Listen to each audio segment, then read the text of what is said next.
composition to be overly busy. The character on the middle left was also covering a lot of the tree, and after some thought, I decided the illustration's composition looked far more balanced without her.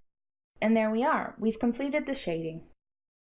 In the next video, we are going to use the same tools for the highlights, but use different blending modes, colors, and effects. Thank you for listening! Hi, and welcome to Mastering Fantasy Design in Poser and Illustrator. My name is Nas Peters, and in this video we are going to paint in the highlights into the illustration using different blending modes and opacity levels.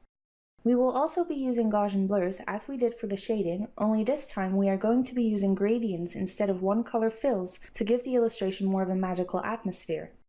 Much like the shading, we will be using the paintbrush tool first with the Easy Hairbrush number 3. The weight of the brushstroke can be thinner here since there is more shadow in this illustration than light. I'll leave it at 1 for now. We are going to use a white stroke color and set the blending mode to Color Dodge. Much like color burn in the shades complemented the base colors, Color Dodge will help highlight the base colors a lot.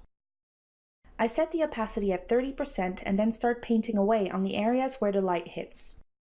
Unlike the shading where a lot of it needed to be painted, I only apply the brush strokes for the highlights on the areas where the light hits most obviously.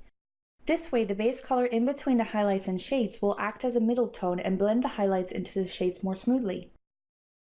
After having added all the brush strokes, select the layer and lower the opacity. I set it to 30%.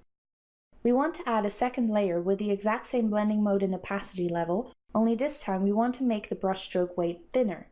You'll notice that I'm adding even less strokes here. This is because we will lower the opacity on the layer, but not as low as the previous so it is more prominent. After having applied this process on each background element, each on their separate layer of course, we are moving on to the Gaussian blurs.